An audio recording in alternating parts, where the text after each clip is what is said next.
요한이 전한 거룩한 복음입니다. 영광 받으소서. 그때 마리아와 그 언니 마르타가 예수님께 사람을 보내어 주님께서 사랑하시는 이가 병을 앓고 있습니다 하고 말하였다. 예수님께서 그 말을 듣고 이르셨다. 그 병은 죽을 병이 아니라 오히려 하나님의 영광을 위한 것이다. 그 병으로 말미암아 하나님의 아들이 영광스럽게 될 것이다. 예수님께서는 마르타와 그 여동생과 라자로를 사랑하셨다. 그러나 라자로가 병을 앓고 있다는 말을 들으시고도 계시던 곳에 이틀을 더 머무르셨다. 예수님께서는 그런 뒤에야 제자들에게 다시 유다로 가자 하고 말씀하셨다. 예수님께서 가서 보시니 라자로가 무덤에 묻힌 지 벌써 나흘이나 지나 있었다. 마르타는 예수님께서 오신다는 말을 듣고 그분을 맞으러 나가고 마리아는 그냥 집에 앉아 있었다. 마르타가 예수님께 말하였다. 주님께서 여기에 계셨더라면 제 오빠가 죽지 않았을 것입니다. 그러나 하느님께서는 주님께서 청하시는 것은 무엇이나 들어주신다는 것을 저는 지금도 알고 있습니다. 예수님께서 마르타에게 네 오빠는 다시 살아날 것이다 하시니 마르타가 마지막 날 부활 때 오빠도 다시 살아나리라는 것을 알고 있습니다 하였다. 그러자 예수님께서 그에게 이르셨다. 나는 부활이요 생명이다. 나를 믿는 사람은 죽더라도 살고 또 살아서 나를 믿는 모든 사람은 영원히 죽지 않을 것이다. 너는 이것을 믿느냐? 마르타가 대답하였다. 예, 주님.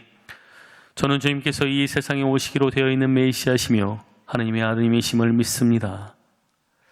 예수님께서는 마음이 북받치고 산란해지셨다.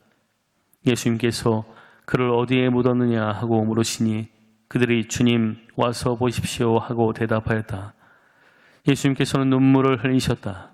그러자 유다인들이 보시오 저분이 라자로를 얼마나 사랑하셨는지 하고 말하였다. 그러나 그들 가운데 몇몇은 눈먼 사람의 눈을 뜨게 해주신 저분이 이 사람을 죽지 않게 해주실 수는 없었는가 하였다. 예수님께서는 다시 속이 북받치시어 무덤으로 가셨다. 무덤은 동굴인데 그 입구에 돌이 놓여 있었다. 예수님께서 돌을 치워라 하시니 죽은 사람의 누이 마르타가 주님 죽은 지 나흘이나 되어 벌써 냄새가 납니다 하였다. 예수님께서 마르타에게 말씀하셨다. 네가 믿으면 하나님의 영광을 보리라고 내가 말하지 않았느냐. 그러자 사람들이 돌을 치웠다. 예수님께서는 하늘을 우러러보시며 말씀하셨다. 아버지, 제 말씀을 들어주셨으니 아버지께 감사드립니다. 아버지께서 언제나 제 말씀을 들어주신다는 것을 저는 알고 있습니다. 그러나 이렇게 말씀드린 것은 여기 둘러선 군중이 아버지께서 저를 보내셨다는 것을 믿게 하려는 것입니다. 예수님께서는 이렇게 말씀하시고 나서 큰 소리로 외치셨다. 라자로야, 이리 나와라. 그러자 죽었던 이가 손과 발은 천으로 감기고 얼굴은 수건으로 감싸인 채 나왔다. 예수님께서 사람들에게 그를 풀어주어 걸어가게 하여라 하고 말씀하셨다. 마리아에게 갔다가 예수님께서 하신 일을 본 유다인들 가운데에서 많은 사람이 예수님을 믿게 되었다.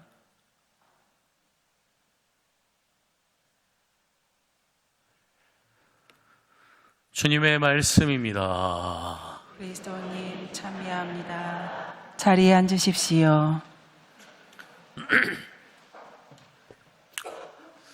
참 예수님, 고해성사를 주느라고 미사를 조금 늦기 시작했습니다. 우리가 잘 알고 있는 성 요한 바오로 2세 교황님, 이 교황님은 일주일에 한 번씩 고해성사를 하셨다고 이야기를 하죠. 그분은 무슨 죄가 많길래 일주일에 한 번씩 고해성사를 했을까요? 우리보다 지은 죄가 많기 때문에 고해성사를 그렇게 자주 하셨을까요? 당신은 전 세계 그리스도인들을 축복하는 교황의 자리에 있으면서 자그마한 티끌도 자신에게 묻어 있어서는 안 된다라고 생각하신 것이죠. 축복하는 자로서 깨끗해져야 한다는 것을 당신은 알고 계셨고, 그렇게 어쩌면 당신이 교황 자리에 있으면서 지을 죄가 뭐가 있겠습니까? 그럼에도 불구하고 주님 앞에서 고백하면서 정말 깨끗한 그런 영혼으로 사람들을 복주고자 한 것이죠. 사선 시기를 시작하면서 저 역시 고해성사를 합니다. 고해성사를 하고 사선 시기를 잘 보내기 위해서 애를 쓰죠. 내가 고해성사를 했을 때 주님 앞에서 깨끗해지면 그 깨끗해진 것을 보존하기 위해서 애를 쓰죠. 그럼에도 불구하고 우리는 잘못을 하게 되어 있습니다. 그것이 우리의 모습이죠. 주님께서는 잘못하는 우리를 뭐라고 하시는 게 아닙니다. 잘못하면서 살아가는 것이 우리의 모습임을 아시기 때문에 당신이 용서해 주러 오신 것이죠. 문제는 잘못하면서도 잘못한 걸 모르고 살아가는 것이 문제인 것이고, 가만히 우리 삶을 돌아보면 그냥 여러분들 아니라 제 이야기를 하자면, 오늘 아침에 이 말씀 너무 좋았다. 여기 그래서 이 말씀을 내가 간직하고 있어야지 라고 생각을 하는데 오후가 되면 그것을 까먹습니다.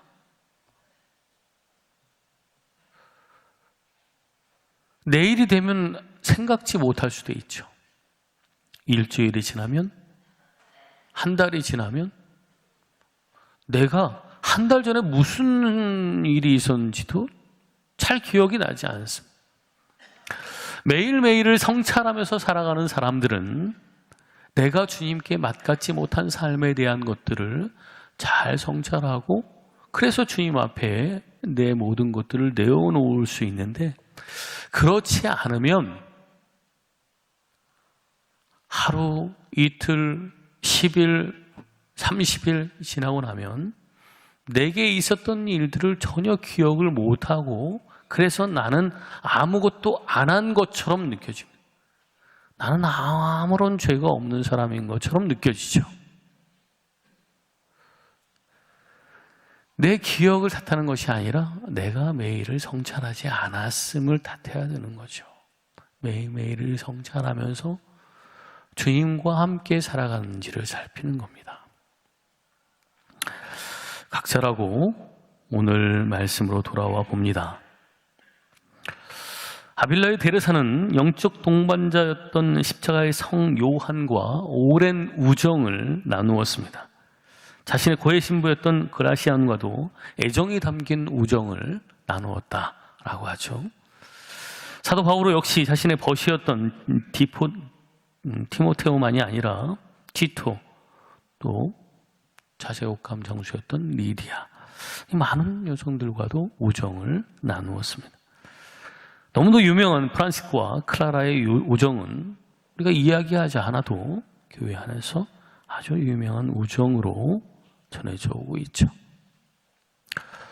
예수님도 역시 마찬가지입니다. 12명의 제자들과 깊은 우정을 나누었고, 예수님께서는 그들을 친구라고 불렀다라고 이렇게 말씀하시죠. 그런 제자들만이 아니라 막달라 여자 마리아를 비롯해서 헤로데의 집사 굿자스의 아내 요한나나 수산나 등등 여러 여인들은 예수님의 친구입니다. 저 역시 여러 본당들을 다니면서 사제 생활을 하고 있는데, 모든 이들이 저의 교우들이지만, 저의 양들이지만, 특별히 친분을 쌓고 있는, 우정을 나누고 있는 그러한 존재들이 있습니다. 그들에게 사목적인 도움도 받고 영적으로 물적으로 도움을 받으면서 살아가죠. 참으로 고마운 존재들입니다. 예수님의 활동에 있어서도 이 수많은 여인들의 그 물적인 도움이 있었음은 성경에서 증거를 하고 있죠.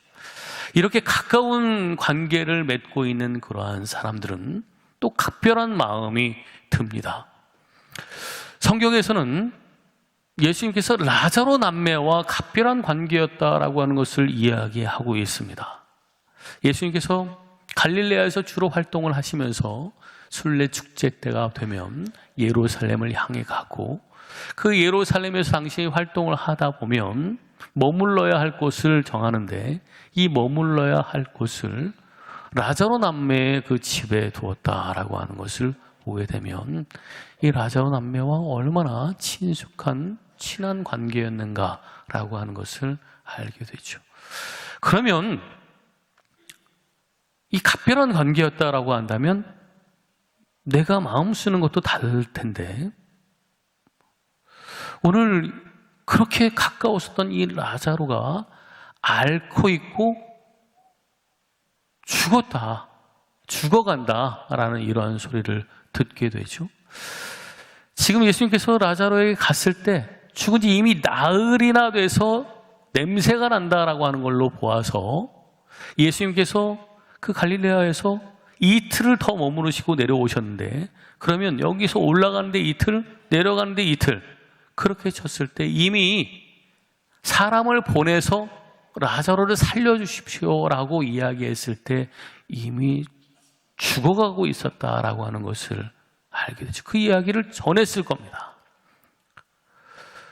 그렇게 각별했다면, 그렇게 도움을 받았다면 예수님께서는 만사 제쳐놓고 가셨어야 합니다.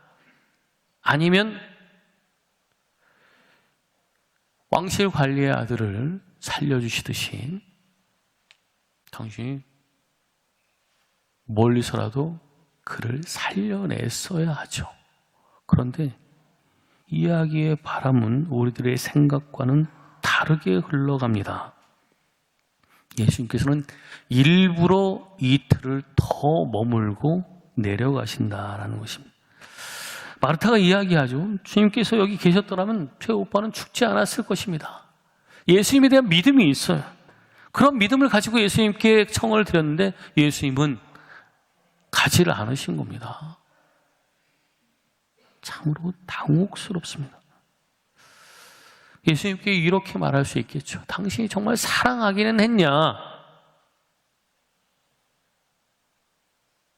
우리와 이렇게 관계가 깊었는데 정말 우리를 사랑하기는 했냐라고 그렇게 울분을 토할 수도 있을 것입니다.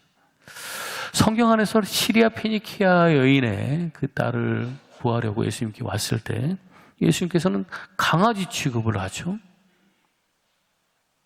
아예 대꾸도 안 하기도 합니다. 이런 모습을 보면서 과연 예수님은 어떤 분이신가? 당신이 사랑과 자비의 하나님이라고 하는데 과연 그분은 그런 분이신가? 라는 그런 의문이 들죠.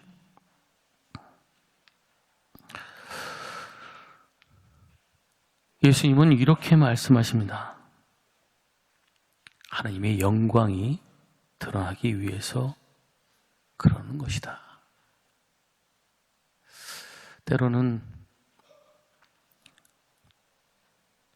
정말 열심히 기도합니다. 다른 사람은 허투루 신앙생활하는 것 같은데 나는 정말 열심히 기도하고 있고 열심히 봉사하고 있고 오직 주님만 바라면서 살아왔습니다. 그런데 내게 닥쳐온 이 일들을 바라보노라니 아니 어떻게 저 엉망으로 신앙생활하고 있는 저 사람 그냥 겨우겨우 주일미사 나오는 저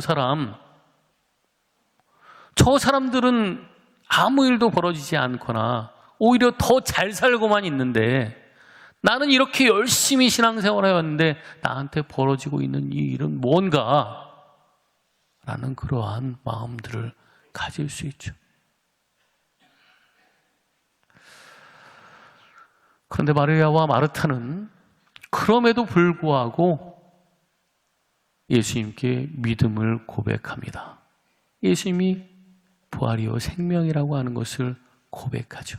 믿을 수 없으나 믿겠다라고 하는 주님께 대한 신뢰의 마음이 있습니다. 그 마음을 보시고 예수님께서는 감정이 북받치죠. 그리고 라자로에게 갑니다. 우리가 부활에 대해서 이야기를 하고 있는데 예수님께서는 이 마리아와 마르타의 이야기를 들으시면서 그것을 인정하시면서도 생각을 조금 바꾸어 주십니다. 주님, 그때가 오면 그때 죽은 이들이 부활하리라고 믿습니다라고 고백하고 있는 그 믿음에 대해서 예수님께서는 부활은 죽은 이후에 이루어지는 것이 아니다라고 말씀을 하시죠. 부활은 죽은 자가 아니라 산 자를 위한 복음입니다. 이 생명이 다 끝난 다음에 오게 되는 어떤 것이 아니라 지금 부활을 사는 것이고 지금 무엇을 믿고 어떻게 살 것인가라고 하는 것을 내 삶 안에서 새기고 살아가는 것이죠. 설령 주님의 침묵이 길어진다 하더라도 내가 바란 것과는 다르게 주님의 역사가 이루어진다라고 하더라도 지금 여기에서 주님을 믿고 살아가는 것, 지금 여기에서 죽은 자처럼 쓰러져서 좌절하고 절망하면서 살아가는 것이 아니라 내 삶이 어둠에 쌓여져 있는 듯한 그런 느낌이 든다라고 하더라도 빛으로 나아가는 사람답게, 빛으로 살아가는 사람답게 지금을 살아가야 한다. 이것이 바로 부활의 삶이다라고 예수님께서는 고쳐주시죠. 오늘 독서에서 바싹 마른 뼈를 보여주면서 하나님께서 에제키엘에게 묻습니다. 이 뼈들이 살아날 수 있겠느냐? 에제키엘은 이렇게 답하죠. 주 하나님, 당신께서 아십니다. 에제키엘은 탁월한 믿음을 가지고 있습니다. 지금 민족이 처해져 있는 그런 현실이 절망 속에 있지만 그럼에도 불구하고 주님께 대한 믿음을 잃지 않고 있고 이 마른 뼈처럼 이미 다 끝장나버린 그러한 상황에서도 주님, 저는 믿습니다 라고 이렇게 답하는 것이 아니라 주님, 당신께 달려 있습니다 라고 고백하고 있죠. 주님, 당신께서 하고자 하시면 하실 수 있습니다 라고 고백을 하고 있는 것입니다. 우리는 이 에제키엘의 믿음을 배워야 합니다. 내가 생각하기에 끝났고 모든 사람들이 바라보기에도 다 끝났다라고 하는 그러한 상황에서도 주님을 믿고 주님께 대한 그 믿음을 견지하는 것입니다. 끝까지. 이젠 됐어. 이젠 끝이야. 라고 그렇게 멈추어 서는 것이 아니라 끝까지 주님을 믿고 주님의 영광이 어떻게 드러날 것인지, 지금 내 상황 안에서는, 내가 알고 있는 상황 안에서는 이 모든 것들이 다 끝나버린 듯 보이지만, 그러나 이 끝남을 가지고서 예수님이 어떻게 당신의 영광을 드러내실 것인지 우리는 궁금해하고 주님께 믿음을 두고 살아가야 한다는 것이죠. 예수님께서 무덤에 가셔서 돌을 치워라 라고 말씀하십니다. 마르타가 막죠. 주님, 죽은 지 나흘이나 돼서 냄새가 납니다. 이 팔레스티나의 그 기후를 생각하면 그렇습니다. 유다인들은, 우리도 역시 마찬가지 생각들을 가지고 있지만, 사람이 죽게 되면 영원히 사흘 동안은 머무른다라고 생각을 했습니다. 그 사흘 동안 영원히 그 사람 안에서 머물러 있기 때문에 그 사람이 다시 살아날 수도 있다라고 생각이 드는데, 나흘이 되었다는 것은 완전히 끝장나 버렸을 뿐만 아니라 심지어 썩은 내가 납니다. 이것은 그 기회 때문이기도 하죠. 그런데도 불구하고 예수님께서는 돌을 치우라고 말씀을 하십니다. 당신이 어떤 분이신지를 드러내시겠다는 거죠. 요한복음에서 예수님이 어떤 분이신지를 드러내는 7가지 기적이 있는데, 그 7가지 기적의 완성이 바로 오늘 라자로를 소생시키는 것입니다. 돌은 아주 무거워서 쉽게 그것을 옮길 수 없습니다. 이미 나흘이 지났고 쉽게 옮길 수 없는 돌, 그러나 예수님께서는 하고자 하십니다. 아무도 안 된다고, 모두가 끝장났다고 생각하는 그러한 순간에도 예수님께서는 살리실 수 있는 분임을 알려주시죠. 돌을 치워라. 안 돼요. 주님, 안 됩니다. 이미 끝났습니다. 라고 생각하는 그러한 순간에 주님께서는 해보자 라고 말씀을 하시죠. 그리고 사람들은 돌을 치웁니다. 이 모습에 대해서 영성적으로 받아들인다라고 한다면 참 대부분의 사람들은 마르타와 같은 생각을 하죠. 우리 안에 여러 가지 부패되고 악취가 나는 그러한 모습들이 있다면, 우리들의 기억 안에 그런 것들이 여전히 잔재해 있다면 우리는 그 돌을 치우고 싶어 하지 않습니다. 사람들 앞에서 좋은 것만 보이고 싶은데, 감추고 싶은 것이 많은 사람일수록 이미 감추어진 것들, 냄새나는 것들, 그것은 보이지 않는 편이 낫다라고 생각하고 꽁꽁 감추어 두고 싶어 하죠. 주님 앞에서 내가 그것들을 다 드러내고 그렇게 함으로써 치유받고 새로 나야 하는데, 우리는 자꾸만 감추어 두려 합니다. 그렇게 감추어 두면, 또 어둠 속에 두면 안 보여서 없는 것처럼 보일 수 있죠. 없는 것처럼 생각이 듭니다. 나는 그렇게 생각이 들지 모르지만, 그러나 주님께서는 아시죠. 솔직해지자. 그 더러운 것들, 그 악취나는 것들, 그 어두운 것들, 돌을 치워라. 그리고 그것들을 내보여라. 주님께서는 하늘을 향해서 기도하십니다. 라자로를 살려달라고 기도하시는 것이죠. 군중들이 믿게 하기 위해서 기도하십니다. 누군가가 믿게 하기 위해서 기적을 베푸는 것은 여기서 처음입니다. 예수님께서는 그렇게 기도하는 가운데서 라자로를 살려내시죠. 그러나 여러분, 기억해야 할 것은 돌을 치운 다음에 기도하십니다. 주님께서는 말씀으로 모든 것을 다 이루실 수 있는 분이시지만 우리가 해야 될 몫을 남겨두십니다. 내가 돌을 치워야 합니다. 내가 돌을 치우지도 않고서 주님께 왜 해주시지 않느냐고 그렇게 하소연해서는 안 됩니다. 내가 지금 막아두고 있는 그것 치워야 합니다. 내 힘을 가지고 주님의 그 역사가 일어나도록 돌을 치우는 노력을 해야 하죠. 그리고 돌을 치웠을 때 라자로가 나옵니다.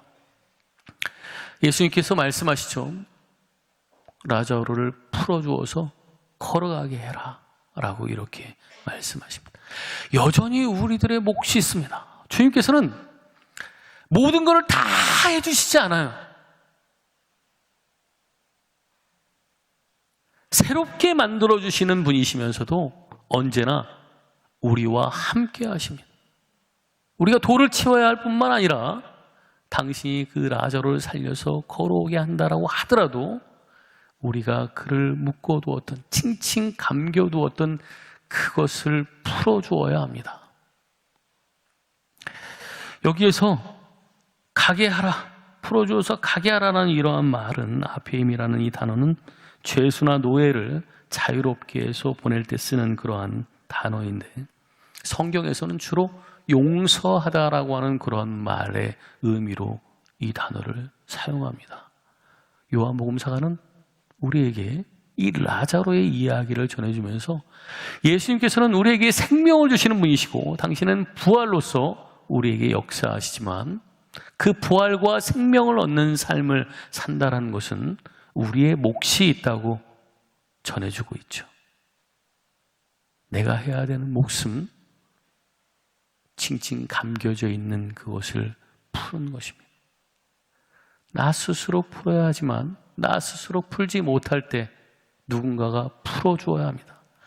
나와 너의 관계가 있는데 이 관계 속에서 묶여져 있는 것이 있다라고 한다면, 내가 풀어야 하지만 내가 풀지 못하는 것이 있다면 다른 누군가가 풀어주어야 하고 함께 풀어야 합니다.